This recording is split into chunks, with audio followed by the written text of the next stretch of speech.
Yes, I do. Yes, I do. Yeah, okay, good. As long as I make sure I know everybody. But I'll still introduce myself. Okay, so what was really interesting is, I don't know if you guys have ever gone into KW Connect or any of the education and the resources, but what's really cool is there's a lot of stuff there. Like so this class I found from Family Reunion 2016. And I was like, why aren't we teaching these courses, right? So because MREA, we were on the lead generation model, I wanted to share with you this class. You guys all have notes and stuff? Okay, great.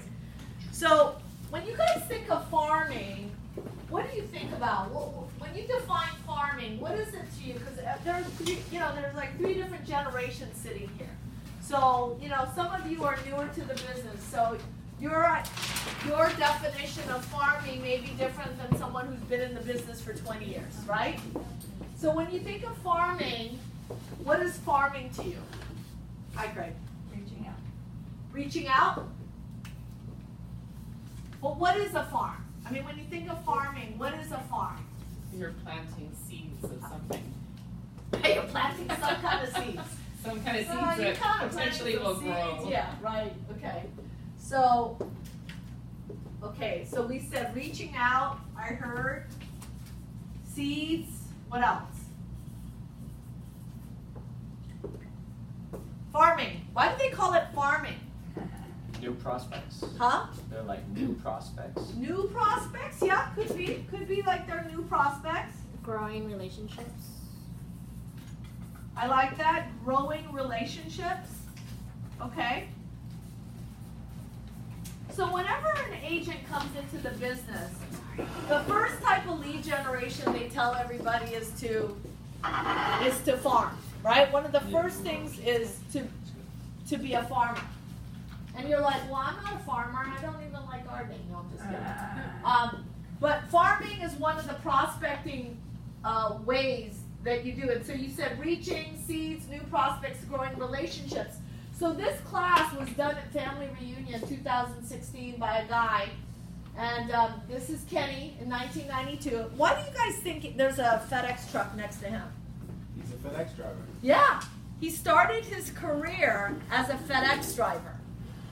So what I loved about this class he gives you his background. So Kenny Klaus is in Arizona. He's in the top 100 of Gary Keller's groups. He started his career right after he was a FedEx driver. And then he was at RE/MAX for 10 years. But his thing is he sells a house a day. A day. A day. A day. Wow. We have averaged a home sold a day for 7 years in a row. Wow. Yeah. So in 2016, they closed 508 sides. That's kind of crazy, right? 121 million. Top 50 KW teams for the last 6 years. So why am I sharing this with you is because your average price here in Maui is how much? 700. 700,000. 700,000. So, right, approximately, right? So 700,000, and what is the most agents sell on this island? Like, we've disrupted the market. Like, our company has disrupted the market, where agents used to think, oh, I sell 24, 30 homes a year. We've now disrupted the market. I just left Todd, and he's on track to do 99. Okay? So at an average price point of 700, what would it look like if we could think bigger? Instead of just saying, I'm going to sell one home a month. This is a guy, this price point is probably 250, 350 in Arizona, right? I'm guessing. But he has to sell, he sold 508 homes. What would it look like if you sold 2 or 3 homes a month at an average price point of 700,000? So, thinking a little bit outside of the box, how can you disrupt this market? So farming is a way to do that.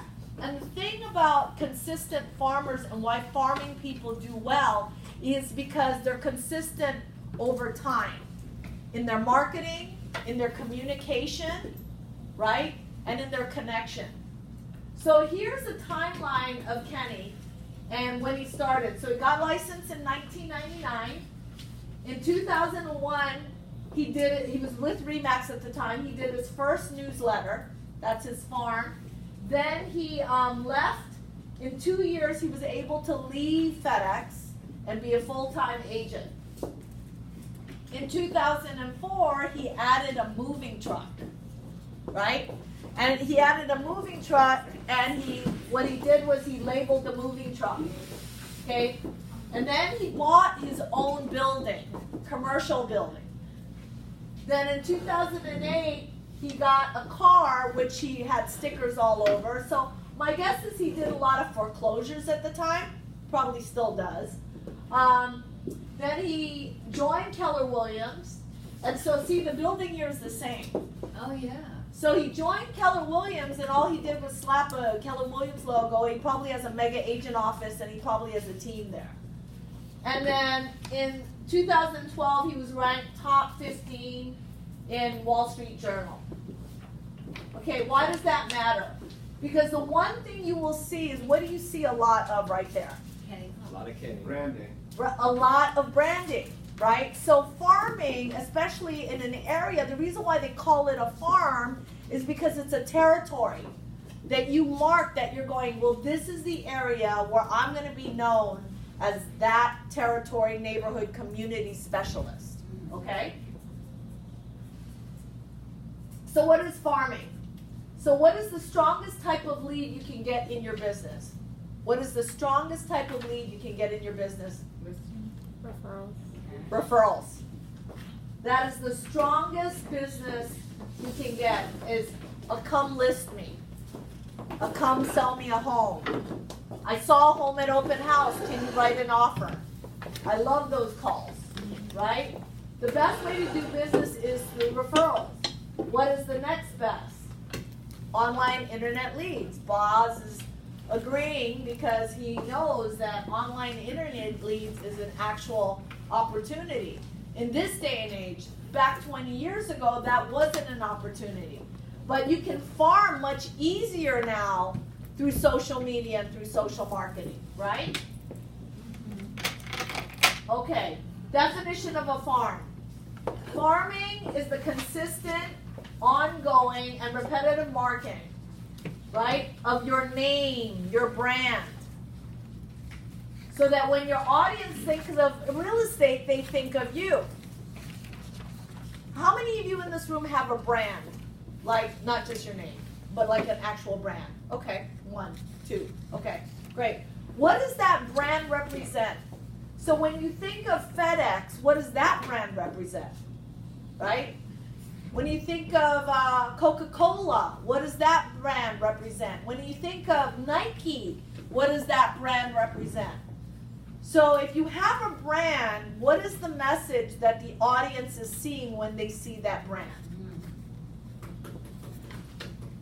So that's that consistency. So why a farm? Farming is like co-branding in your community, but you're the only agent. Farming allows you to build a trusted audience over time. Why do you want to farm? Why does anybody want to farm? Especially when you're brand new in the business. Why do you want to farm?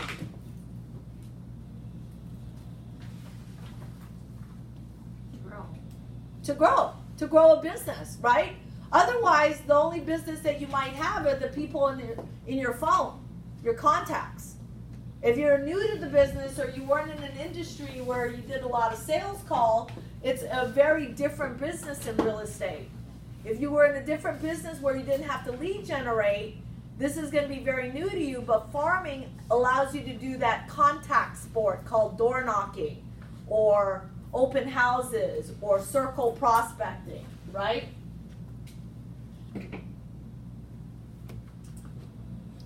Why farm? Farming makes many things automated. So once you pick a farm and you know your farm, you can start automating your systems. Soft intro to listing appointments, build a relationship in advance. Write this down. Right now, in a farm, you need to be prospecting based, marketing enhanced. You need to be prospecting based, marketing enhanced, and technology integrated. What does that mean? So prospecting base is about building relationships and connecting with people you don't know in an area. Marketing enhanced is once you reach somebody in that farm, you follow up with a marketing piece or a letter or an email. Gary says there are no bad agents, there are no bad leads, they're just bad agents. Only because agents don't follow up. Your marketing materials are likely in their home before you are, right? So if you're consistently marketing to a farm and you're sending just solds, just listed, or a newsletter, they're getting it through the mail. Maybe you're giving them social media if you have their information. Or if you're door knocking, you're handing out your newsletter. So what are the ways right now are you contacting or connecting with your farm? What are some of the ways you're contacting and connecting with your farm? Online, Online? postcards, Okay, postcards. So what kind of postcards are you sending? solds, or would you like a free Evaluation? evaluation? Excellent. Okay. So today, if you could learn 3 things or walk away with 3 things about farming that you didn't know before, what would those be? So somebody give me one thing you would like to walk away with. I'm like, a lot of paper The here. most, the But most, if I don't know it yet, how can I tell you what it is? I know. the most cost-effective. Cost effective. Okay. Cost-effective means of effective farming. Okay. So cost effective farming, right? So I can tell you that without even going through this class. I'll tell you that in 1 second what the rule of thumb is. Okay. And by that I just mean, let's just say you only had a budget of $500 a month. Yeah. Like, would it be better to do Facebook Yeah. versus postcards Yeah. versus something else? Sure. Okay. Cost effective farming. What's number 2? So Jonathan wants to learn cost effective farming. What would number 2 be? Follow up, I guess. How to follow up? Yeah. Or a follow-up system? Yeah. Okay. You reach out and you have all these people now, is there something different to do with them? A realistic timeline for how long you have to do it before for it to be effective? Or maybe that's tied to I think what we're missing here is what are the different ways to farm? Yeah. So what are different, I think, best practices? Let's do that. That's what you're going to learn today. Okay. So just on number 1, Jonathan, Gary Keller's rule of thumb is for every $1 you spend investing in your business, whether it's marketing or whatever it is, you need to get a $3 return. 1, to pay it back. Second dollar to invest it back in the business, and the third as profit. In a shifting market, you'll be lucky to do $2.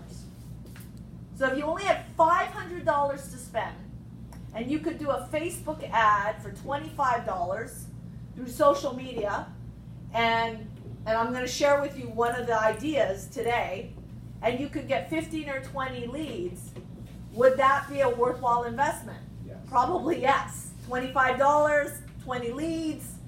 So that's how you look at what's cost effective and what's not. Okay. All right, so why farm? Consumers want an agent. This comes out every year, by the way. You can go to NAR every year, and they come out with a report of why a client picks an agent, or how many times do they interview an agent. So they pick an agent for honesty and integrity. That's 98%. Knowledge of the process, 95. Responsiveness, 93. Knowledge of the market, 92. Communication skills, 83. Knowledge of the area, 77. And tech skills, 37%. Does that surprise you? Knowledge of the area, 77. Honesty and integrity, 98. Knowledge of the process, 95.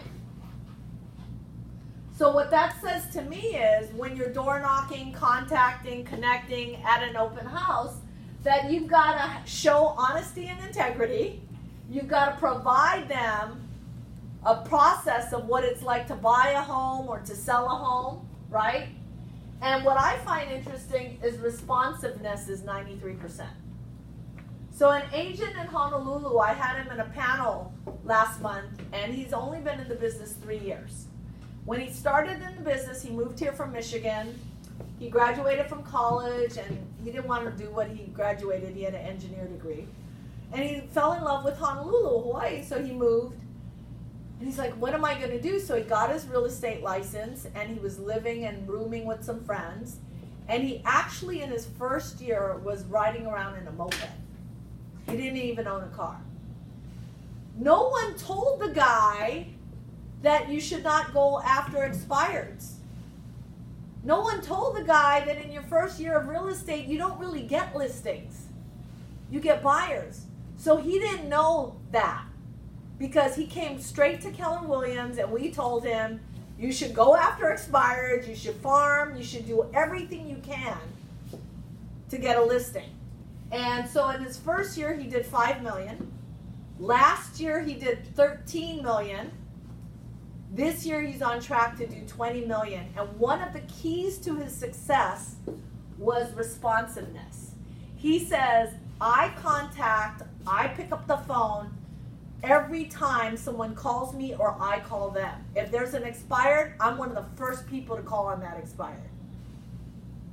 If a new listing comes on the market, I'm one of the first people to call my buyers and let them know that there's a new listing on the market. I don't even care if they didn't sign a buyer's agreement with me. I know that if I show them how fast I am, that they'll work with me. So I find that interesting that responsiveness is very important.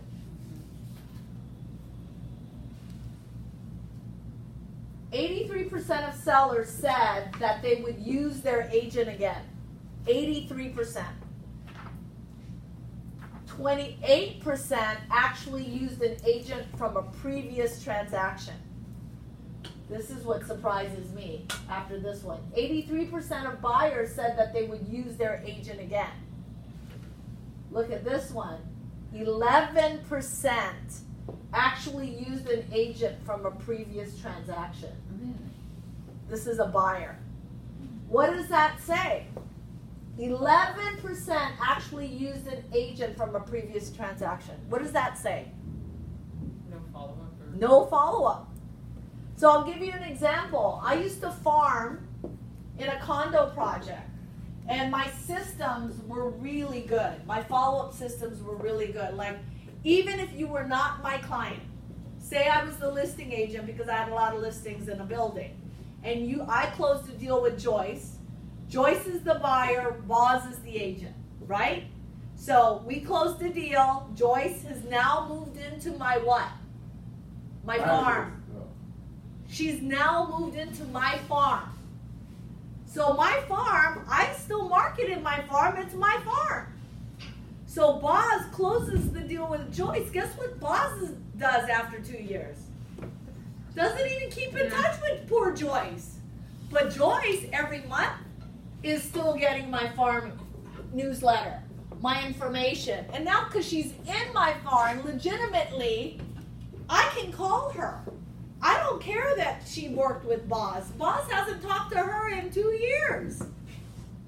So what's really cool about if you have great follow-up systems and you consistently market in your farm, a lot of your business will come from your farm, from referrals. If you keep in touch with the people in your farm. Even if a seller moves out of my farm and moves into another area, I'm going to keep in touch with them because they're going to be part of my SOI. They may not necessarily be in my farm anymore, but now I've replaced that seller with Joyce, who just moved into unit number 201. What's SOI? Sphere of influence. Oh, sphere of influence. Okay. So now I move Mr. Seller who's been my client already to my SOI farm, right, my past client, and now I move Joyce into unit 201. So that's why that 11% doesn't surprise me. That doesn't surprise me at all. The gap in between is where the opportunity lies when farming. Very true.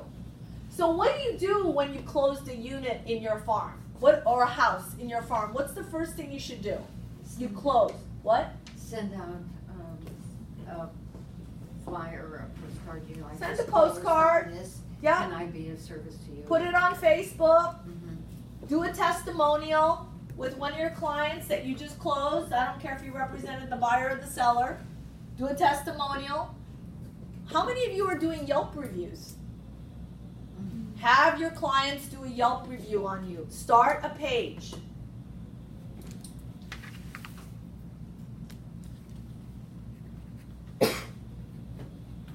NAR says sellers interview one realtor 68% of the time. One realtor. Why are you laughing, boss?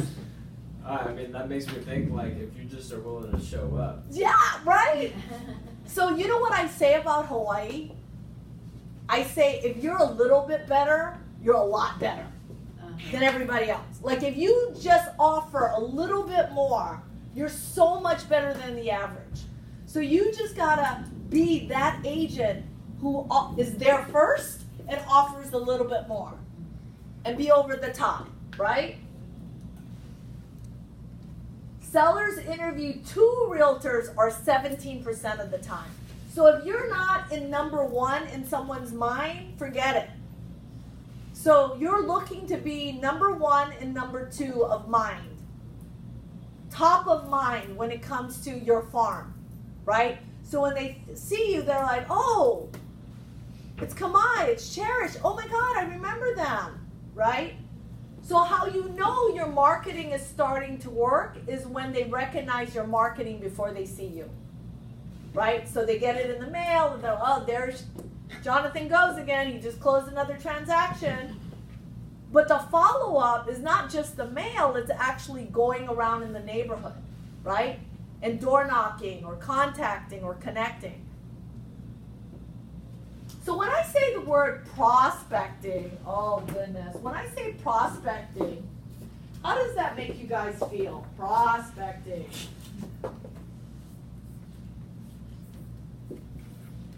Huh? Love it. Hard work. Hard work. Okay? Grab the pickaxe. Grab the pickaxe, okay? Good luck. Oh wow, I spelled it wrong. There you go. Okay, so when we think of prospecting, when you tell somebody, you know what, you need to prospect in this business, it feels like such a burden, like such a responsibility, right? So then my question is, if you're not hitting your goals and you're not achieving or accomplishing what you said you'd do, what's bigger, the fear of doing it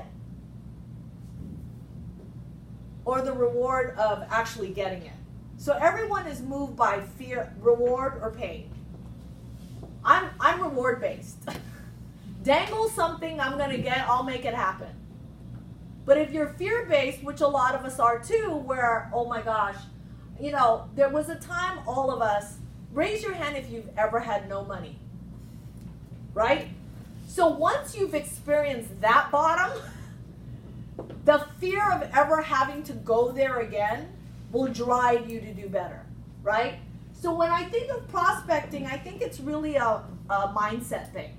So what if you change that word around to be prospering? What if every time you made a contact or a connection with a person, you stopped thinking about it as like, I'm just trying to make a commission and I'm prospecting? What if you just thought, I'm talking to this woman because I want to help Patty make the most money in selling her home. I want to help Jonathan buy the best deal in town to have so that when he's in town, he has this beautiful second vacation condo that he comes to. I want to be of contribution. So after a while, you're going to get a lot of no's. Who cares? Next. But one day you are going to get a yes, and it's really all about timing. Because there's quality in the quantity, right?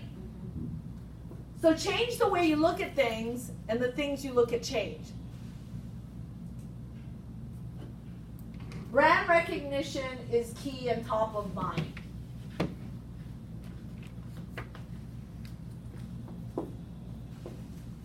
So how do you build confidence in a farm? You really know your numbers. You really know what's happening.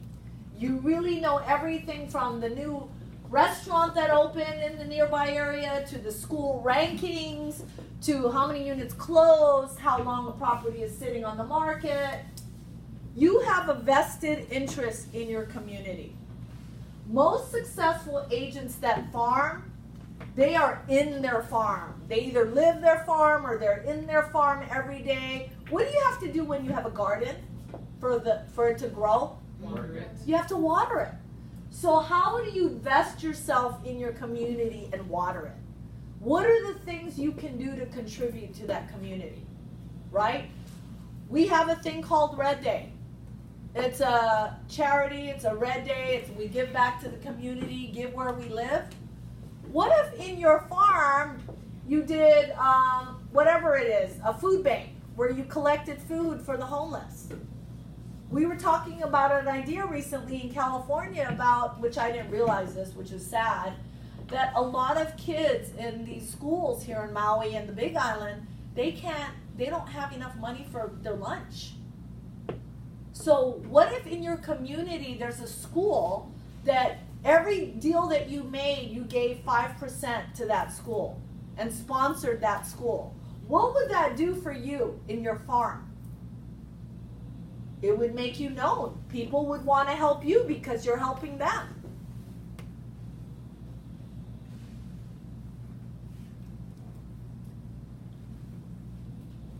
So when you farm and market, it simplifies the commute and the CMAs.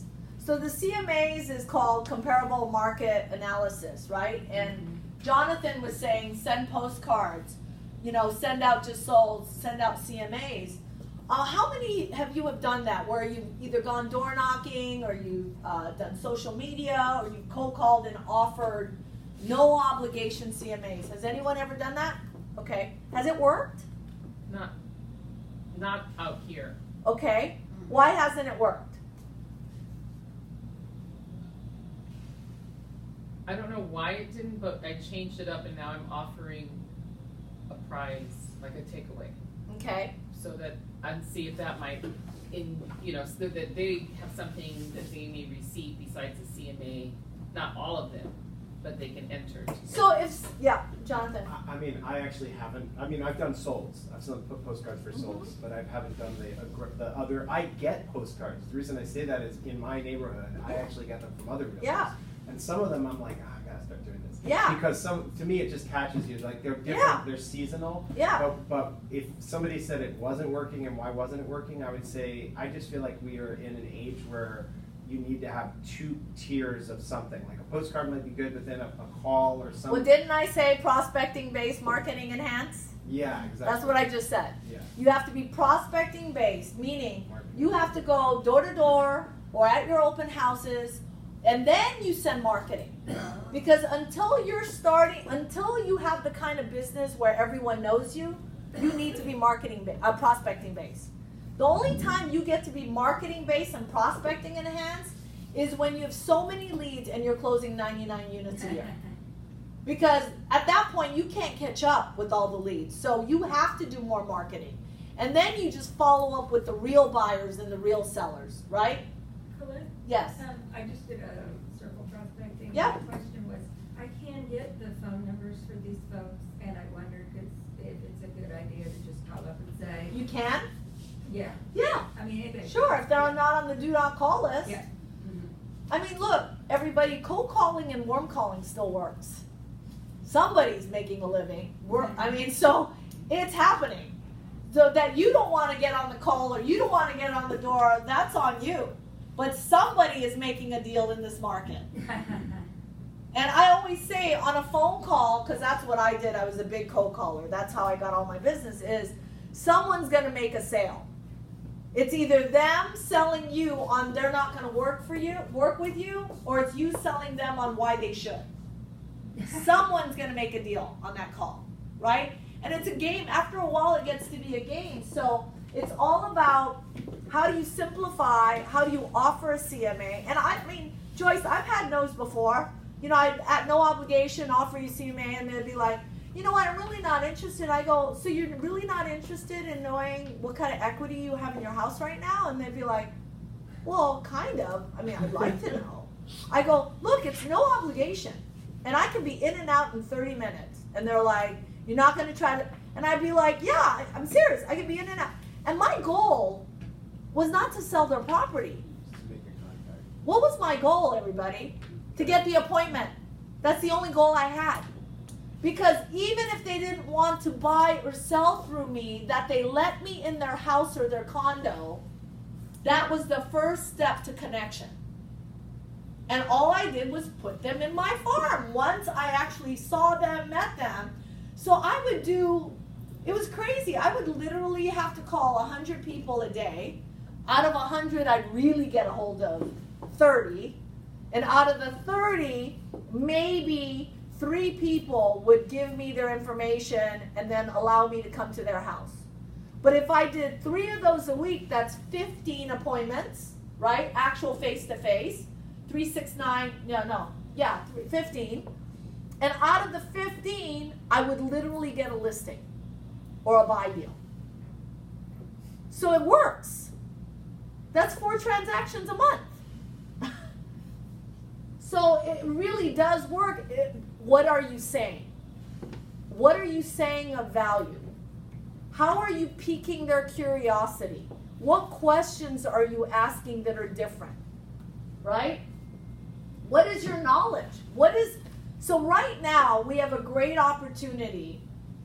We have interest rates are the lowest they've ever been in a couple years. So they're about 3.5, right? 3.5 right now.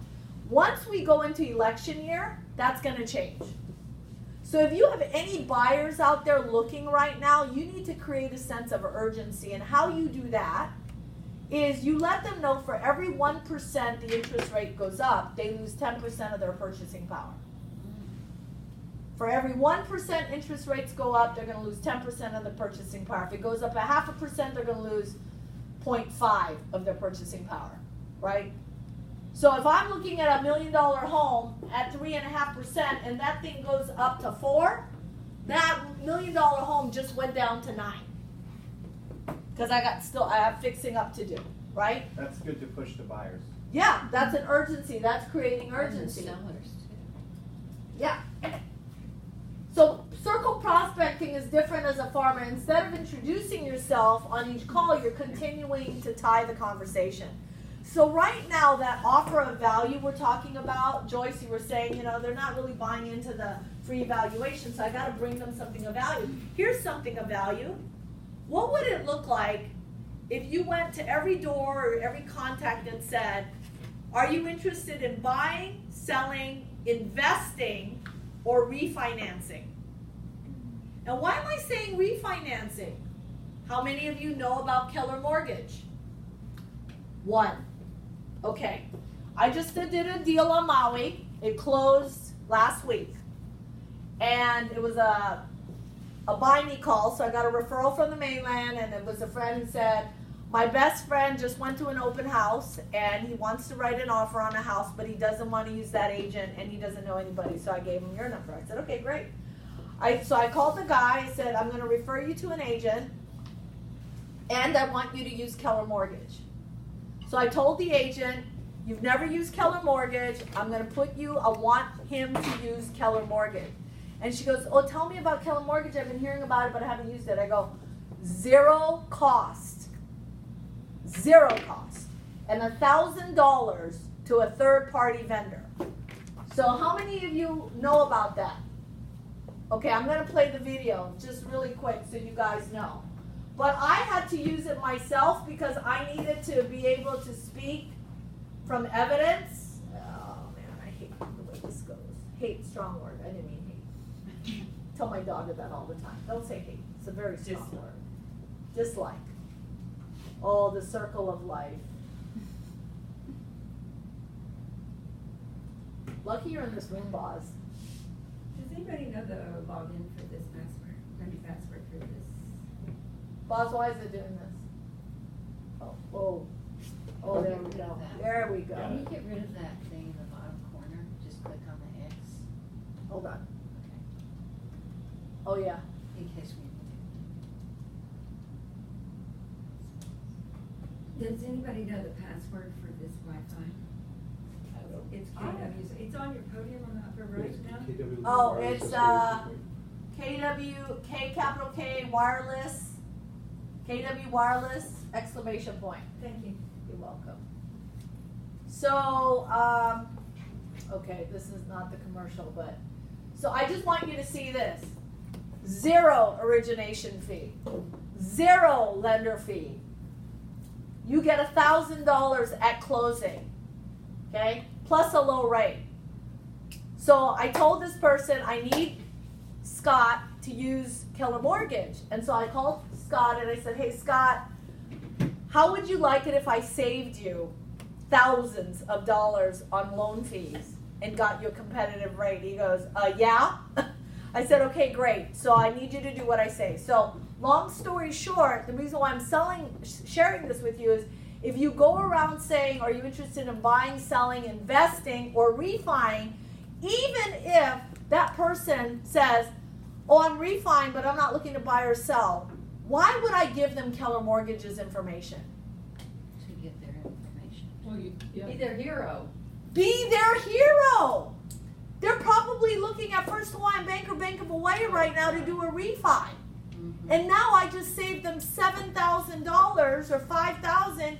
You are now giving them something worth value. Yes, Angie. So anyone can use Keller Mortgage to refinance, but Only in order to. when you say anyone, it has to be with a Keller Williams representative.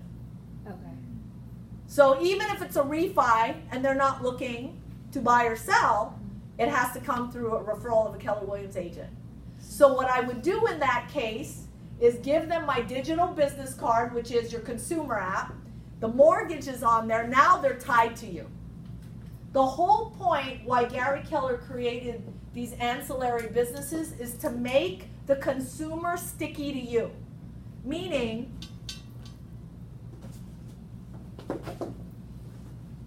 on my phone, when everybody pull up your Keller Williams app, the red app. Not the Kelly, the red app. So when you apply for Keller Mortgage, because we as agents have to go in there and put our name so they know we're with Keller, the mortgage tab is right, that's okay, is right here to the bottom left corner. That's if you've already done it. If you haven't, you have to do that on your you have to do that on Kelly. You have to put Keller Mortgage and then you have to apply your name. But it would normally be right here. It takes like less than an hour for once you put your name and your ID for it to hit. So now I've just door knocked, right? Knock knock, Jonathan. Yes, hi. How you Hey doing? Jonathan, my name's Colette Ching. How are you doing? Nice to meet you. Nice to meet you. Hey, I'm just walking around this area. I know it really well. This is my neighborhood. And how long have you lived here? 7 years. Oh, 7 years. How do you like it here? I like it a lot. Awesome. So 7 years, gosh, you've been here, you bought it in like 2012, 13, right? And what happened in 2013, everybody? In the mainland, what happened? In Maui might not have. What happened in the mainland? The market started coming back up, right? So in my mind, if I know my farm, and he just said 7 years, and I would have known that because I would have had a list of all the people I'm door knocking, I'd be like, oh wow, you bought in 2013 when interest rates were about X. I'm just curious, Jonathan, were you ever interested in selling or maybe investing in another property in the area or maybe refinancing your home? Maybe, yeah. Well, and say to me, why refi? Why refi? Well, I would love to ask you, what's your interest rate right now? 4.2. Wow, 4.2. Well, do you know that the current interest rate right now is like three and a half? Yeah. So that would probably save you another $400 a month, maybe? Isn't it a lot to try and do it though? Yes, normally, I'm so glad you asked. And now I pitch him Keller Mortgage. And I'm saying, I at no obligation, I have a mortgage company. It's part of our company's value proposition to the consumer. No cost. Would you be interested in looking into it? Sure. Okay, great. So I just need your phone number or your email, because I'm going to send you my digital business card, and on there you can apply for the loan. So that's the conversation we should be having now. A different conversation than we normally have. Colette, Yeah, do we have access now to Keller's Mortgage? we've had it. Okay. Yeah. Do we have a specific agent that's Yes. local? So Shaolin Lu is in Kauai, but they have 12 agents in Hawaii. I just used her because she was local. Everybody else is in the mainland. She gets back to people like fast. What was her last name? Shaolin Lu. Hold on. Okay, Shaolin Lu, 808-212-8933. 212. How 8933. do you spell her name? Shaolin, Chialin, like Chia, and then Lin, Chia Lin.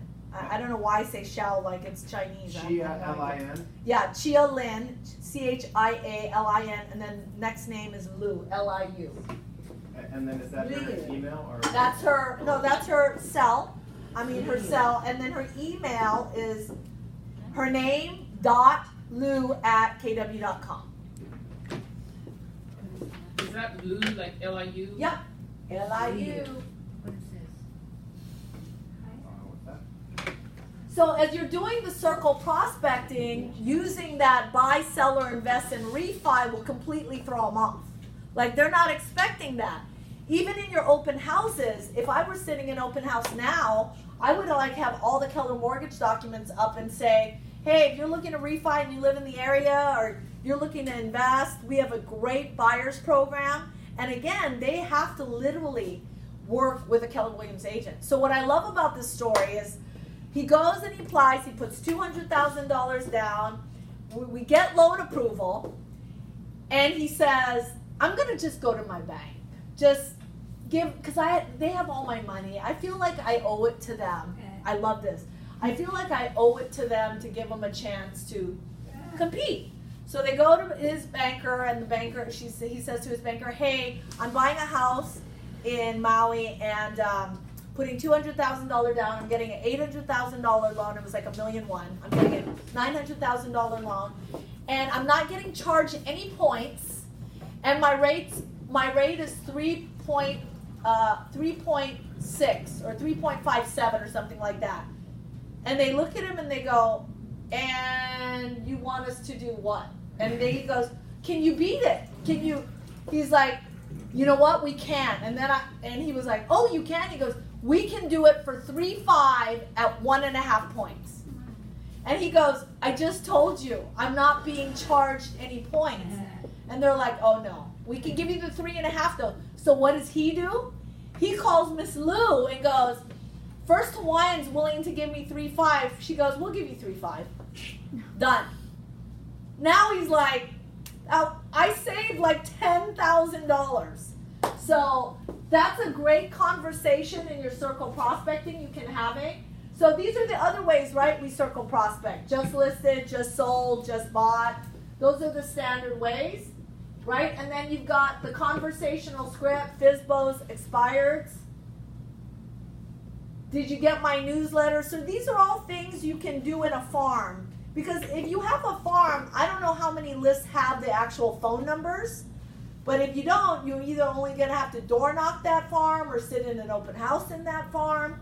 So door knocking is the best way to get in the farm. And there are lists of, you said you're getting phone numbers, right? So who's providing you phone numbers for farms? There are a couple of programs, but one of them is through Fidelity. Oh yeah, so Fidelity. So you can get title reports with phone numbers. Door knocking, right? Standard. Email addresses for market updates.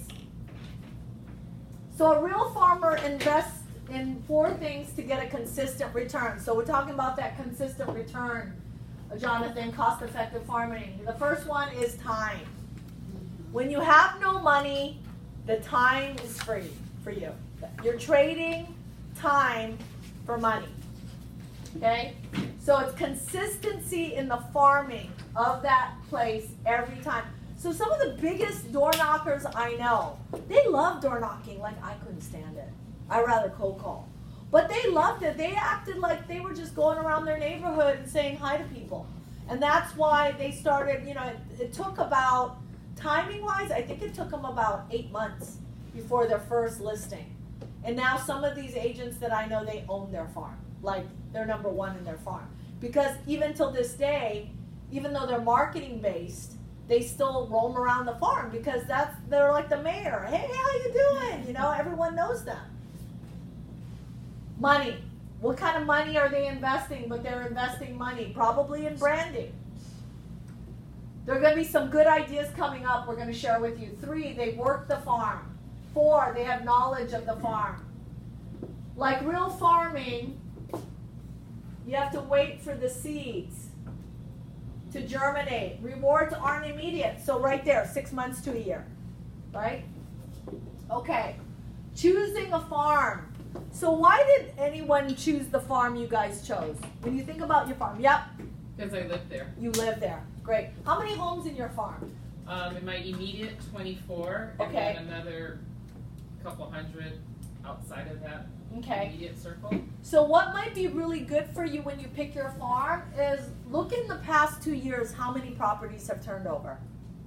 So you want an area that has a lot of high turnover because that means more units for you, right?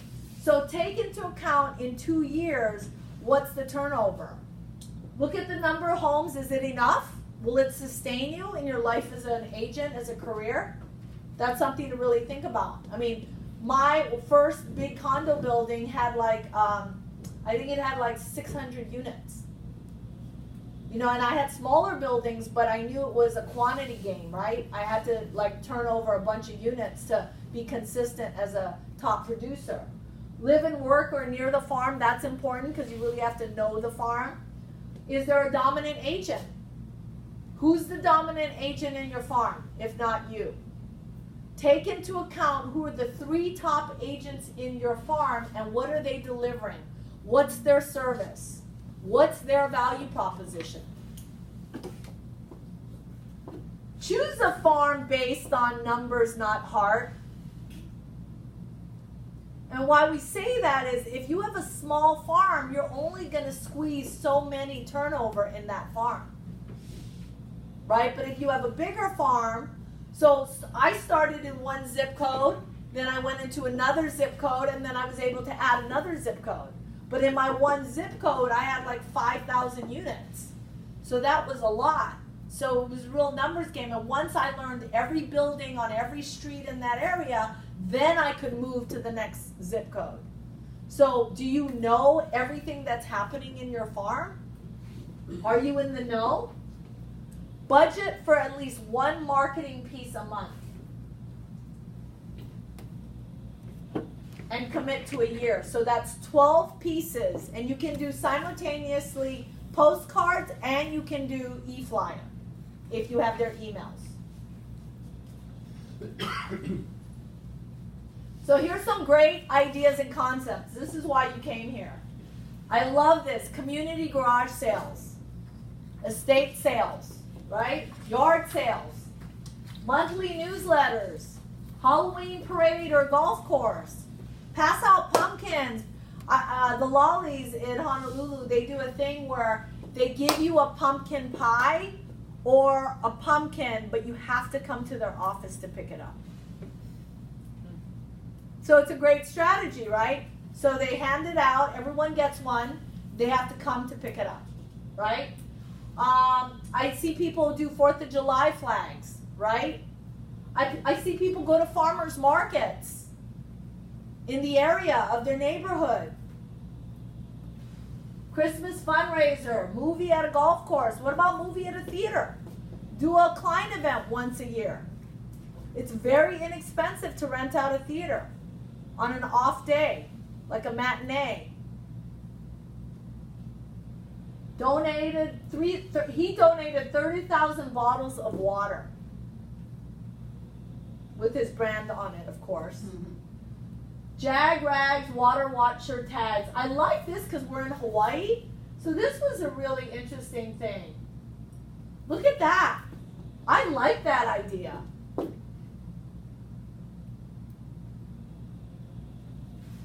So, you know, he got really creative. Here's more. I like this one. Children at play. Are there neighborhoods where those cars need to slow down? He made a sign, put his branding on it. Every time someone slows down to drive by, guess what they get to see? His brand. Right? These are what are they? Cornhole. James. Aren't those things you? Yeah, you throw the thing, but he branded them Oh. with like football teams. But probably on one side is like compliments up, right? Cornhole tournaments, calendar magnets, short sale workshops. That's a great idea right now because of, Which one?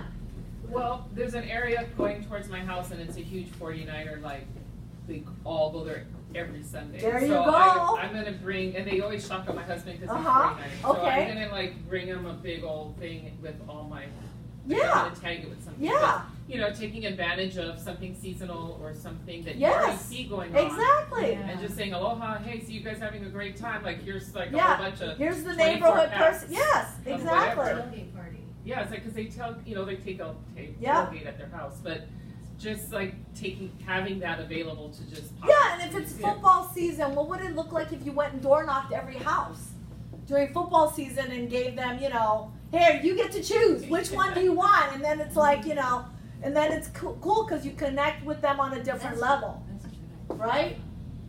T-shirt sponsorships, grocery store dividers. I don't know if you guys have them here. Bus benches, grocery carts. They have those at Safeway. Okay, Oh, the grocery cards, yeah, we can do that. grocery dividers. Okay, here's more. Neighborhood networking meetings. Okay, you know like how they have next door now? So I don't know about you, but in my neighborhood, it's like this whole neighborhood watch thing and, you know, all this stuff. So if I was an agent and I was working my neighborhood, I would do a meeting like once a month where we go, hey, what's happening? What are you guys seeing? Crimes or challenges or opportunities? Or do you guys have a vendor you like, or create a vendor list, you know?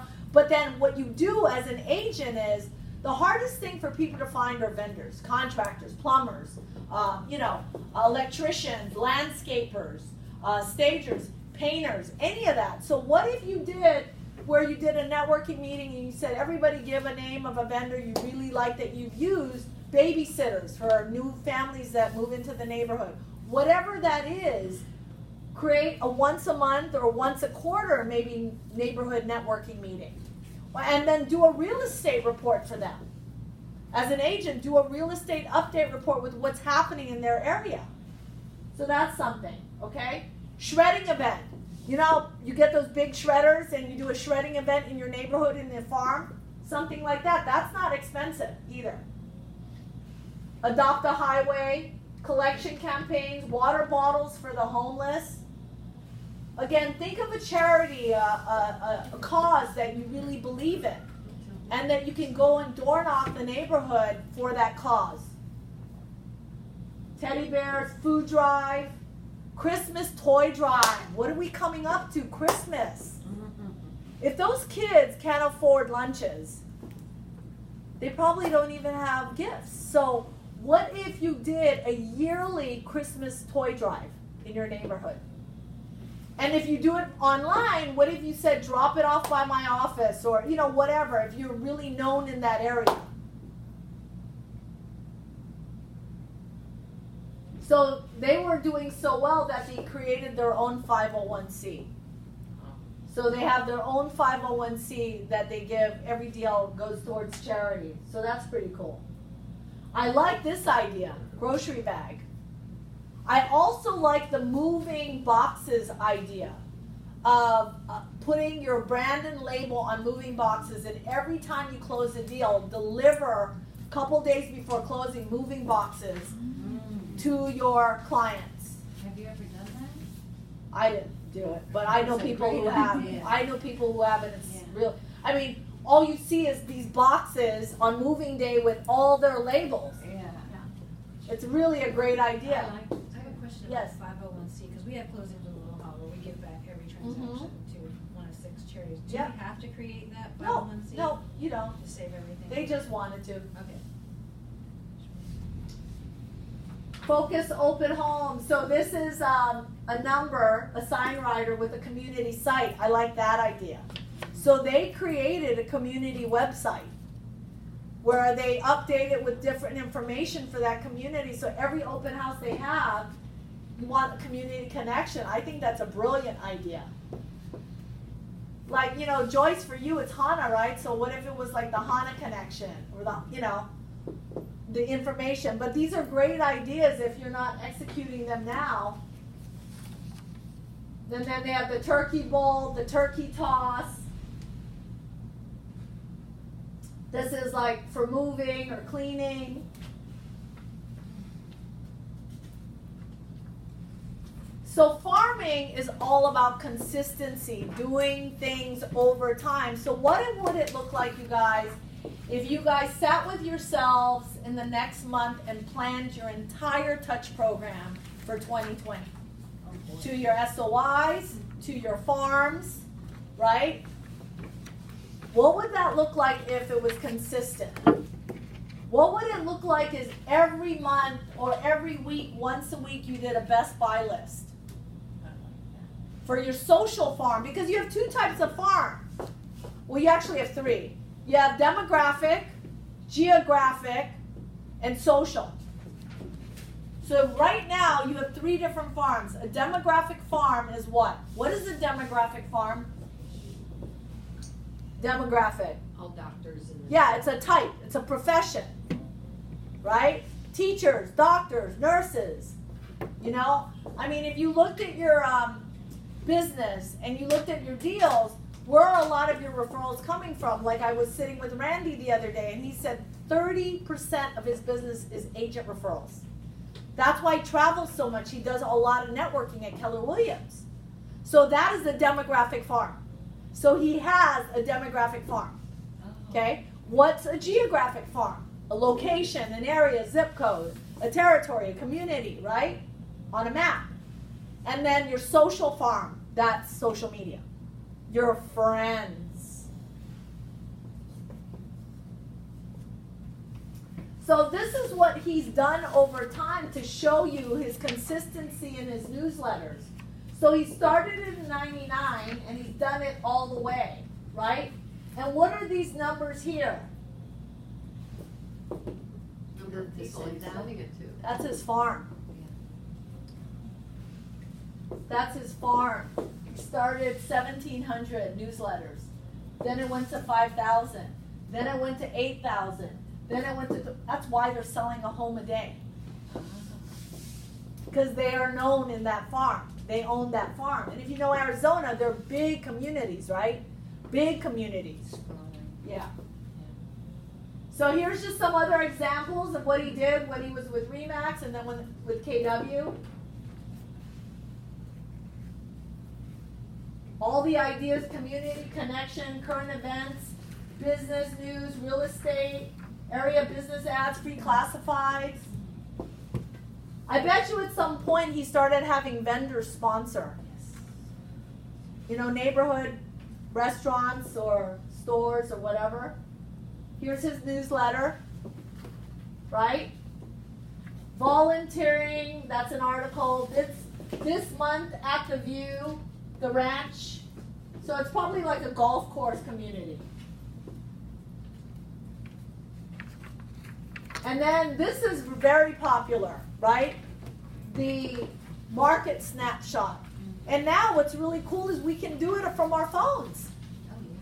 So we can send a newsletter, but if I got a call and someone's like, hey, I just saw a house on the market down the street, and what's it going for over there? Let me just send you a market snapshot of what's happening in that zip code. So I send him snap, whatever the zip code here is in Kihei, and let's do that really quick. Let's go to Kelly. And then give me the zip code here. 96753. Okay. Now it's taking forever to load. What's the password to get on? It's a wireless exclamation point. So I would do snap, and then I would do 96. What did you guys just say? 96753.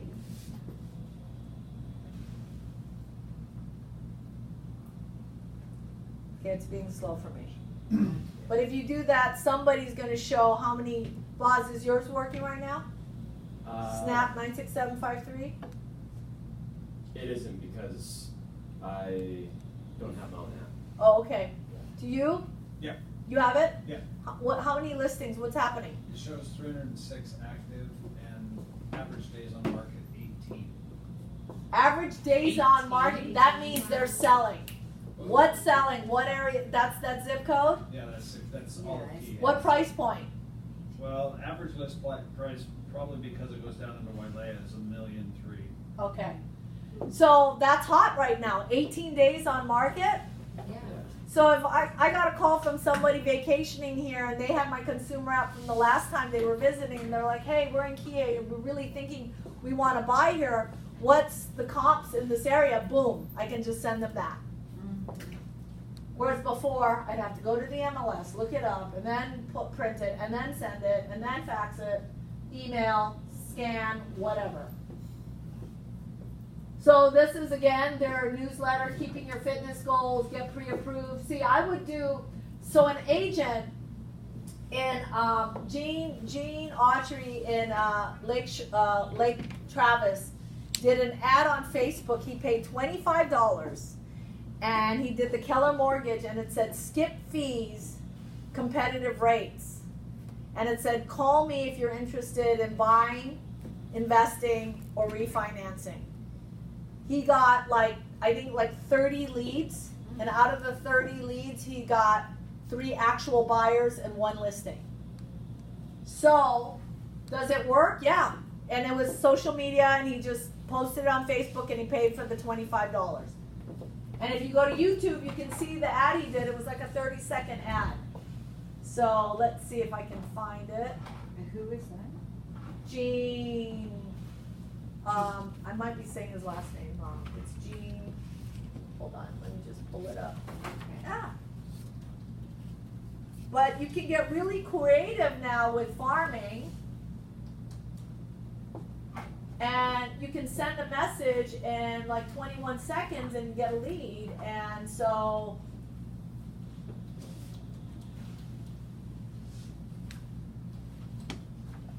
skip fees. Oh, there it is. So it's a 21-second YouTube ad. I mean, he put on Facebook.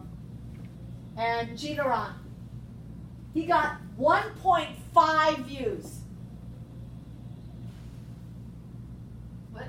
1.5. Yeah. 1,000 views. 1.5. Not million. I didn't say million. Somebody else. No. He got 1, and he did this a year ago when the mortgage thing just came out. So he was smart. That was. And all the ad says is, it's 21 seconds, and he posted it on Facebook. I don't hear anything. Yeah, we don't have audio. Isn't it available Was video. from KW Connect? Yeah. That little. But he created a short 21-second on Facebook to make it capture. See, that's it. And then he just made a comment and said, looking to buy, invest, or refi, no fees, competitive rates, direct message me. And he got it. So that just gives you an idea, another idea, right? Okay, current slideshow, it's on.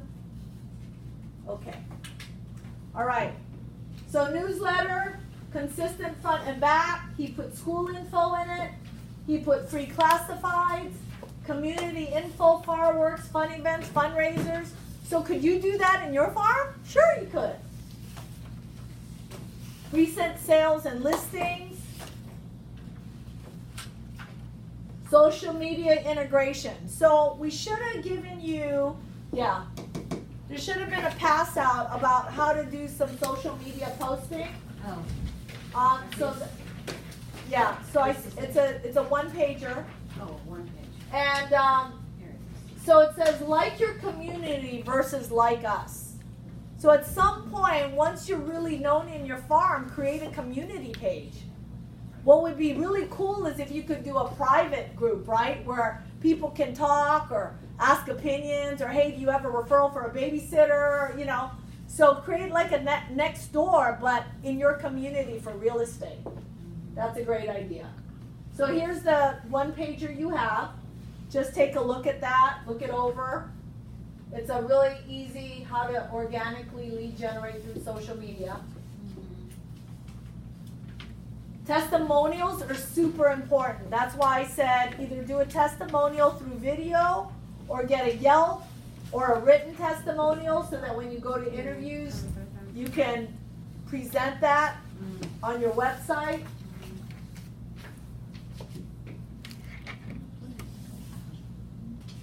So they do monthly gifts of value. Monthly gifts of value. And I'm sure everything has a vendor branding on it, right? And then vendor coupons, movie day tickets, that's a good idea. Event tickets, KIT program for all database, keep in touch. Market snapshots, monthly newsletter for all. You know, the cool thing about cold calling or door knocking now, the information you have is instant. Like if someone's interested in an area, let's say you're in a farm and someone says, well, I live here in Kihei, but I'm actually looking to buy on the other side or moving to Honolulu. Now you can go, what area in Honolulu are you looking at? Oh, well, I haven't really looked yet, but I was thinking Kapolei. I hear that's the second city. Great, let me just put the zip code and kind of show you what the prices are. Like you can do that from your phone. So it's immediately, you get the instant gratification because people want information now. They don't want to wait. So if you're there having a conversation and you can pull out your phone and go, oh, let me show you what's available in that area, right? So that's being of contribution. So here's his little gift items. Charger, pad, pens, backpack, charger again, I think that's a good one. Cups, I don't know what in the world. Oh, what is that, light? A light? Earbuds. Headphones. Earbuds. Oh, earbuds. I was like, what is that? Earbuds. That's pretty smart. The value of a customer. So this is how much they've even broken it down. So this is the first home purchase, 1 year, 208-6255. By year 10, that person bought another property, and then the second home purchase. This is them expanding their farm by one person, right? 20 years later, they're still in that farm. Another hole, second hole, I'm sure, is like golf course purchase, yeah. And then third home, maybe multi-generational, investing, kids.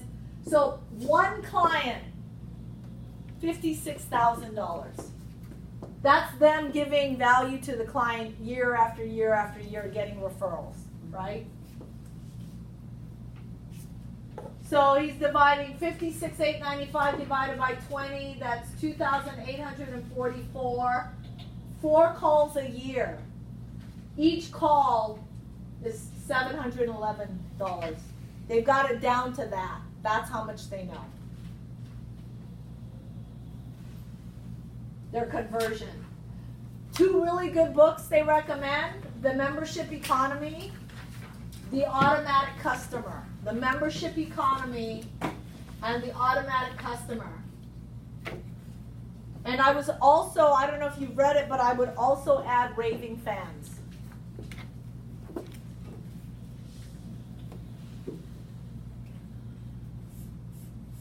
So what they've done is they've automated their farm and they created basically a very high-end membership.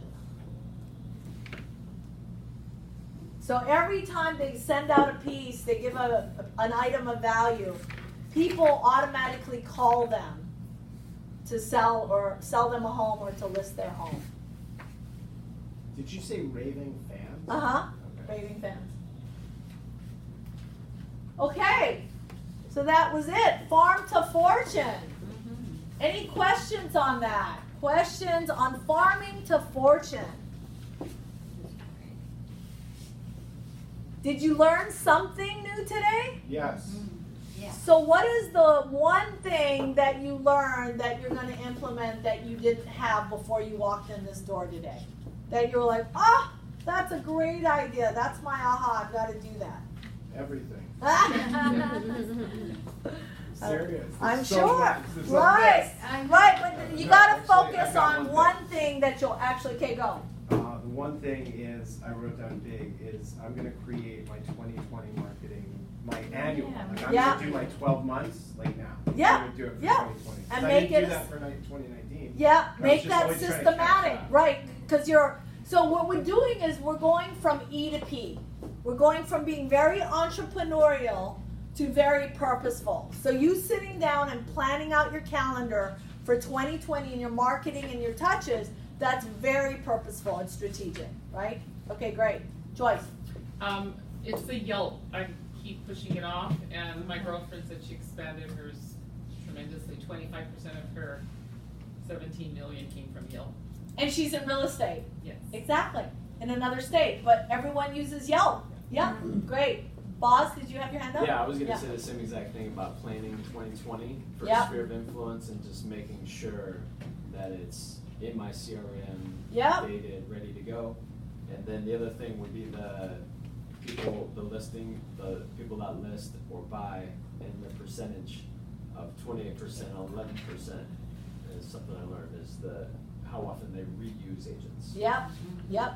Because we're not keeping in touch consistently, right? So that's a good one. That's a good one. Yes. I like the Patty. one with the plan, your entire touch program for the year. Yep. That's That seems probably- to be big for everybody. Yep. Yeah, but that's probably, if you have that set in place, then you're not gonna be thinking about it week to week. Oh, yeah. Making these.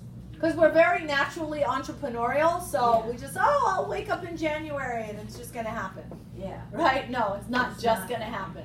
It's actually more chaotic when you don't have a system in place. That's right. That's a good one. Okay, yes, Angie? Being patient, realizing it's going to take 6 months to a year, that your efforts, like whatever you're Yep. doing today, is not necessarily going to happen immediately. Right. I think in the society of instant gratification, being patient and just keeping with it. Yeah, just staying consistent and persistent.